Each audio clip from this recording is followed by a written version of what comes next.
PM Kusum scheme అనేది మనకి ఎప్పుడు లాంచ్ చేశారు? 2019లో. ఇది ఏ మినిస్ట్రీలోకి వస్తుంది అంటే ministry of new and renewable energy మినిస్ట్రీలోకి వస్తుంది. దీని ఫుల్ ఎక్స్టెన్షన్ ఏంటంటే ప్రధానమంత్రి కిసాన్ ఊర్జా సురక్ష ఏవం ఉత్థాన్ మహాభియాన్ స్కీమ్. ఇది యాక్చువల్గా ఎండ్ అయ్యే డేట్ మార్చి 31, 2026.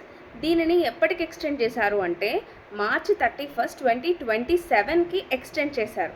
ఇది అసలు ఎందుకు ఏం టార్గెట్ చేస్తుంది అంటే to promote solar energy in agriculture and reduce dependence on diesel and electricity. తర్వాత పిఎం ఈ డ్రైవ్ స్కీమ్, ఇది సబ్సిడీ స్కీమ్ ఫర్ 2 వీలర్స్.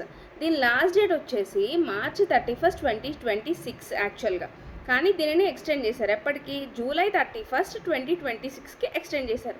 ఈ స్కీమ్ ఏ మినిస్ట్రీలోకి వస్తుంది అంటే మినిస్ట్రీ ఆఫ్ హెవీ ఇండస్ట్రీస్లోకి వస్తుంది. నెక్స్ట్ పిఎం ముద్రా స్కీమ్ ఈ 2026కి అది 11 ఇయర్స్ కంప్లీట్ చేసుకుంది.